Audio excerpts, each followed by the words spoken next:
कल के बच्चे आगे इसने टीके लगवाए हैं, इसने डब्बे खाए हैं। खाली टीके लगाने से इंसान नहीं बन जाता। अगर टीके लगाने से इंसान बनता हो ना तो पाकिस्तानी ओवरऑल वर्ल्ड में 95% आपको बॉडी बिल्डर्स नज़र आए। अस्सलामुअलैकुम दोस्तों, अली इब्न नज़र आपकी खिदमत में हाजिर है और आप देख रहे हैं स्पोर्ट्स डिटेक्टिव यूट्यूब चैनल। और हमारे पास मौजूद हैं पाकिस्तान के सुपरस्टार मिस्टर रज़ी बट साहब। रज़ी बट साहब सोशल मीडिया पे तो आपने इनको बहुत देखा होगा, लेकिन बताते चलें मिस्टर लाहौर भी हैं, मिस्टर पंजाब भी हैं और मिस्टर पाकिस्तान भी है। माशाल्लाह सर, बहुत बहुत शुक्रिया, आज आपने हमें टाइम दिया। कैसे हैं आप? शुक्र अल्लाह का, आप बताएं। अल्हम्दुलिल्लाह। सर ज़रा अपने फैंस को ज़रा अपना बाइसेप तो दिखाइएगा। माशाल्लाह ज़बरदस्त। सर ये बाइसेप बना, दिल टूटा और कहाँ से कहाँ पहुँच गए, आपका क्या सीन है? ऐसा कोई सीन नहीं है, ये सारा काम सिर्फ मेहनत का है और डाइट का है और डिसिप्लिन से बॉडी बनती है, उसके अदरवाइज़ नहीं बन सकती। ये गर्लफ्रेंड वगैरह तो लड़कियां तो बहुत आती जाती रहती है, लेकिन इनसे दूर रहना पड़ता है। अगर आप इनके साथ रहोगे तो फिर बॉडी नहीं बनती, फिर समझ लो आपका नुकसान ही होता है। सर इतना बड़ा माशाल्लाह बाइसेप एक बार दिखाइएगा। इस बाइसेप के ऊपर लड़कियाँ तो क्या लड़के भी मरते होंगे। मैंने पहले जितने भी हमारे सुपरस्टार हैं उनका मैंने इंटरव्यू लिया, उन्होंने बताया कि जी हमें लड़कियों से ज़्यादा लड़के तंग करते हैं। ये क्या सीन है सर?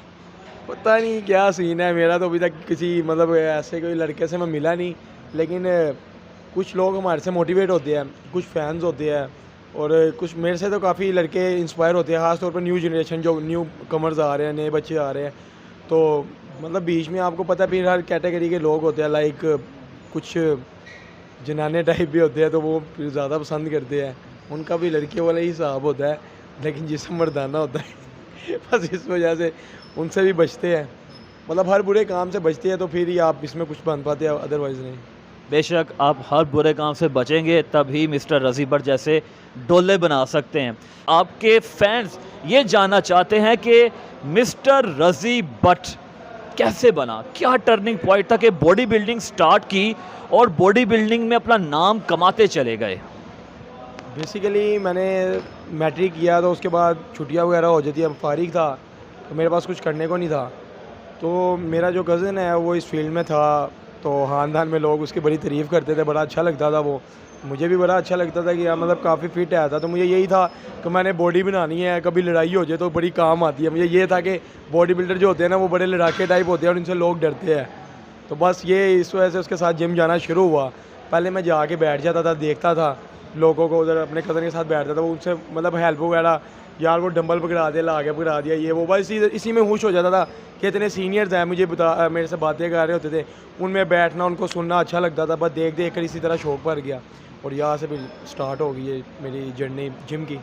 बताइएगा, सब जानना चाहते हैं मिस्टर रज़ी बट मिस्टर पाकिस्तान सुबह 5 बजे से लेकर रात सोने तक 12 बजे तक क्या कुछ करता है, क्या क्या मुश्किलात पेश आती हैं, कितनी मेहनत करनी पड़ती है, सब कुछ मेंटेन कैसे करना पड़ता है आपको? बेसिकली मेरा अपना जिम है, तो मैंने सुबह 6 बजे जिम ओपन करना होता है, तो इसलिए आधा घंटा पहले मैं उठता हूँ। पहले सबसे पहले तो मैं नमाज़ पढ़ता हूँ, जब नमाज़ का टाइम, उसके बाद मैं अक्सर सो जाता हूँ, कभी नहीं भी सोता, लेकिन सो के फिर उसके बाद मैंने उठना होता है। मैं उठा हूँ, नहाया, फ्रेश वगैरह आया, उसके बाद होकर तो उसके बाद फिर मैं जिम आ जाता हूँ, क्योंकि मैंने किसी भी तरह 6 साढ़े 6 के अंदर अंदर जिम ओपन करना होता है।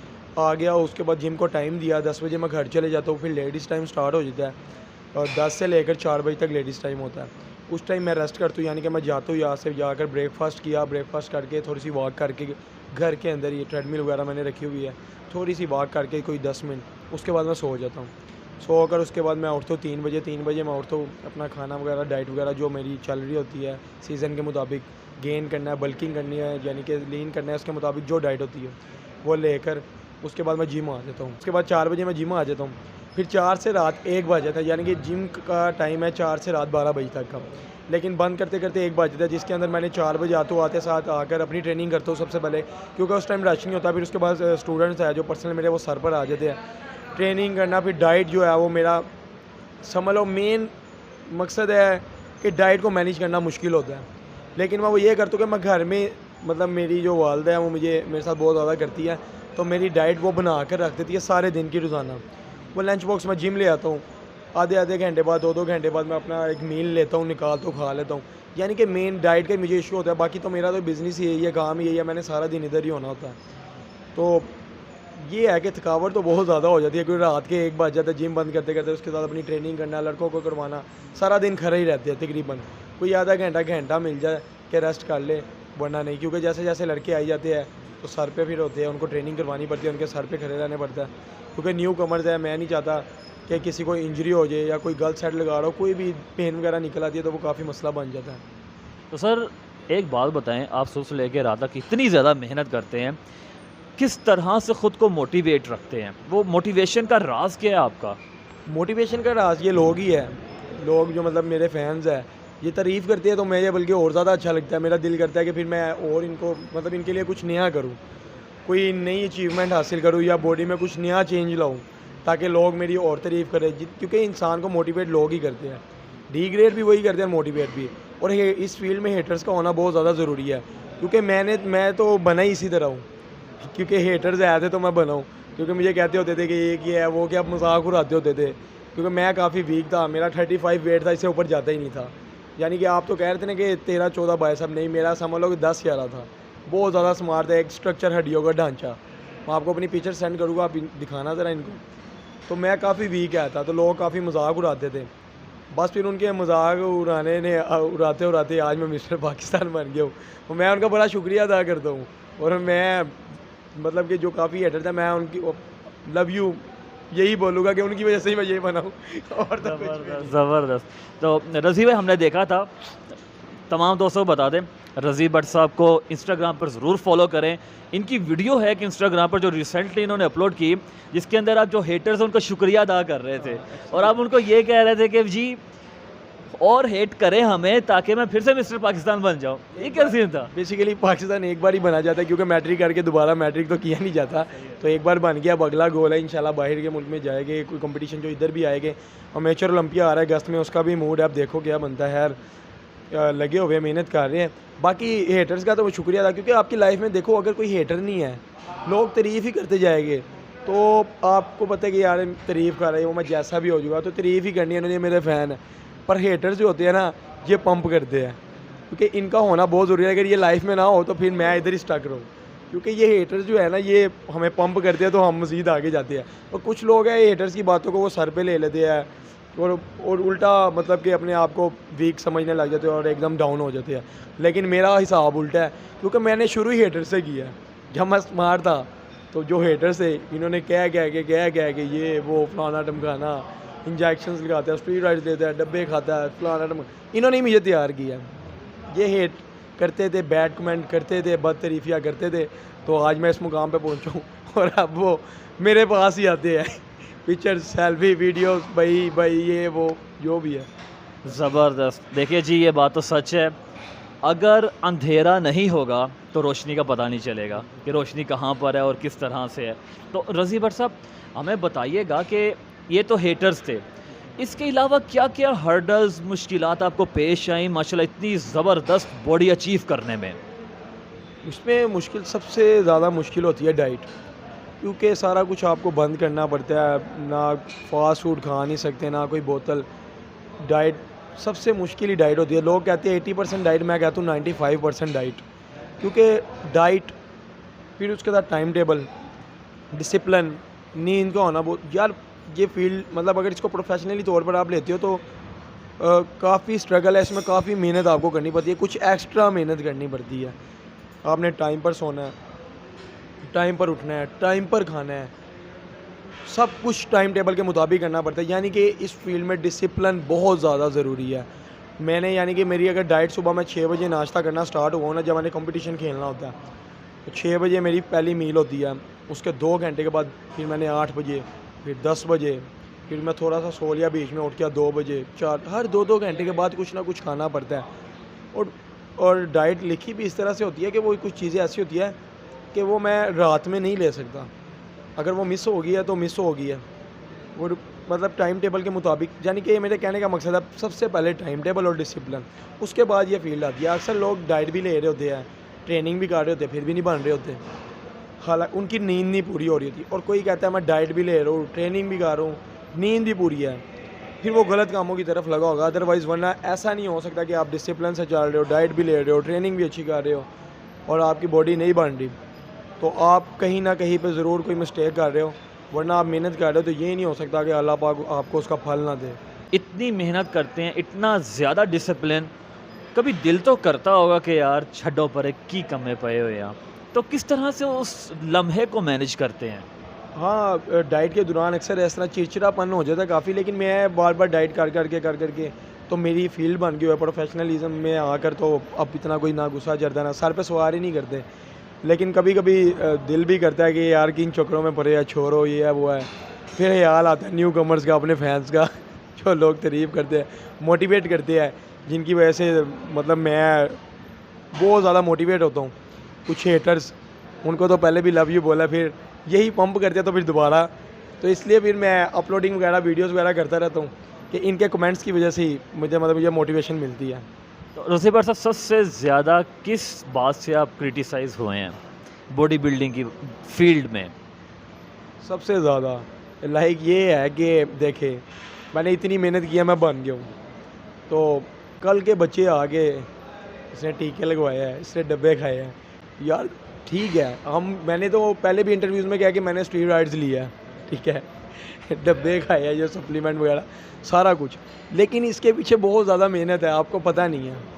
इतनी मेहनत है, लाइक आप सिंपल ट्रेनिंग जो करते हैं नेचुरल डाइट पे 20 मिनट 15 मिनट बस, ज़्यादा से ज़्यादा आधा घंटा, उसमें आपको डाइट मैनेज नहीं करनी पड़ती, घर से जो मिल रहा है खा रहे हो, फिटनेस के हद तक ठीक है।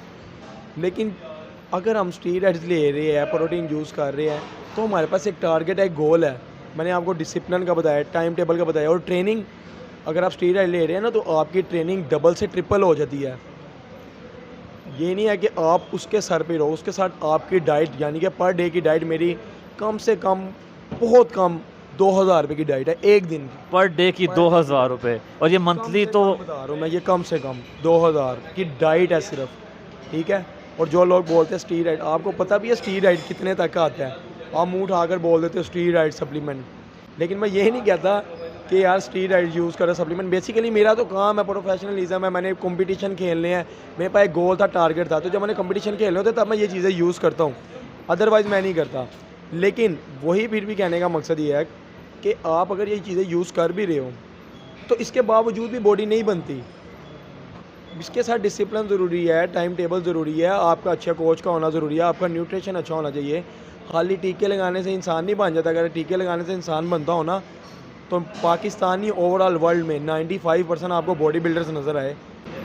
95% किसका दिल नहीं करता बॉडी बनाने को? ये बहुत बड़ा पॉइंट है, बहुत बड़ा पॉइंट है ये। जितने भी लड़के, किसका दिल नहीं करता? अब मुझे ये बताओ, जो डॉक्टर्स होते हैं, अक्सर किसी को बड़ा तेज़ बुखार हो या कुछ भी, तो मैंने तो यही सुना है कि वो जो इंजेक्शन लगाते हैं वो भी स्टीरॉइड्स होता है, लेकिन डॉक्टर पे एक एतमाद होता है कि वो ठीक कर देगा मुझे।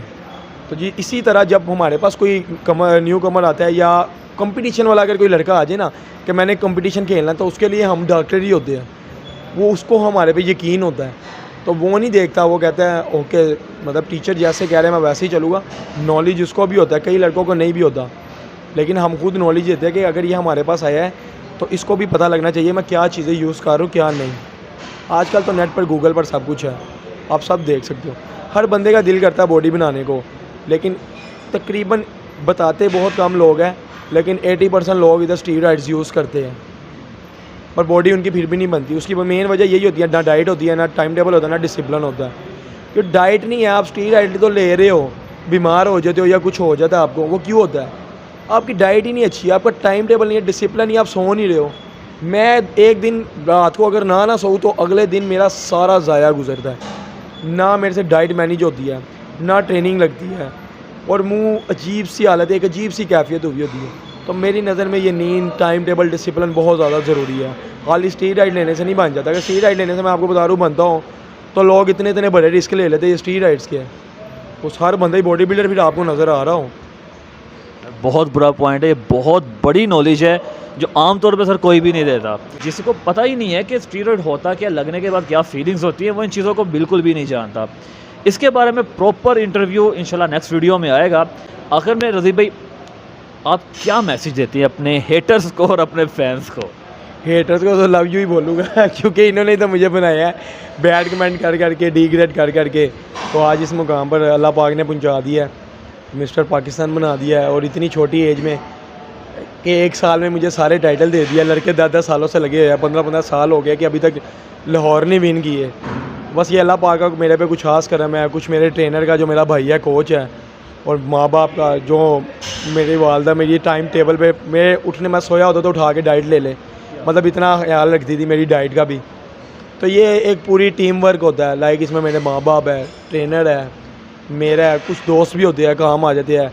अक्सर ये होता था कि मैं घर में होता था, ब्लड प्रेशर इतना लो हुआ होता है ट्रेनिंग के दौरान, कंपटीशन के दौरान, डाइट के दौरान, तो दोस्तों को कह देता था कि यार मुझे डाइट के लिए मतलब फ़िश वगैरह मंगानी है, चिकन वगैरह तो ला दो मंडी से, ये है वो है। तो दोस्त भी बड़े काम आते थे। ये एक पूरा टीम वर्क है, अकेला बंदा नहीं कर सकता। अगर कोई सोचे ना कि मैं अकेला ही उस्ताद हूँ तो वो भी नहीं बनता। इसके लिए आपका टीचर का होना बहुत ज़रूरी है, एक अच्छे टीचर का होना जिसके पास नॉलेज हो, क्योंकि अगर नॉलेज नहीं है तो फिर आपको वो ना नॉलेज दे सकता है और आपको पता भी नहीं लगेगा कि आपके साथ हो क्या रहा है। तो आप बीमार भी हो सकते हो, मतलब कोई एमरजेंसी, कोई ज़्यादा क्रिटिकल कंडीशन भी आपकी बन सकती है। तो मैं यही कहूँगा, मेन मैसेज ये दूँगा कि न्यू कमर जो भी है, जो इस फील्ड में एंटर होना चाह रहे हैं, एक अच्छे ट्रेनर को साथ रखें और एक अच्छे न्यूट्रिशन को। बस आपका न्यूट्रिशन अच्छा, आपकी डाइट अच्छी है, आपका ट्रेनर अच्छा, आपके एंगल्स अच्छे हैं, वो आपको अच्छा गाइड करेगा, अच्छी तरीके से लेकर चलेगा। मतलब मेन हमारी फील्ड में 90% डाइट है और 10% ट्रेनिंग है, और वो भी ट्रेनिंग भी तब भी कि आपके पास कोई प्रोफेशनल कोच हो। ज़बरदस्त। तो दोस्तों, अगर आप रज़ी भट्ट साहब से बात करना चाहते हैं, इनसे मिलना चाहते हैं या इनके साथ रहनुमाई इनकी लेना चाहते हैं, तो ज़रूर इनको इंस्टाग्राम पर फॉलो कीजिए और बातचीत कीजिए। और इनका लिंक इंस्टाग्राम का डिस्क्रिप्शन में दे दिया जाएगा, ज़रूर फॉलो कीजिए। और इंशाल्लाह ताला जो असल बातें हैं, बॉडी बिल्डिंग के जो राज हैं, वो रज़ी भट्ट साहब से ज़रूर पूछे जाएंगे नेक्स्ट इंटरव्यू में। तब तक के लिए इजाज़त दीजिए। चैनल को सब्सक्राइब करना मत भूलिएगा। अल्लाह हाफिज़।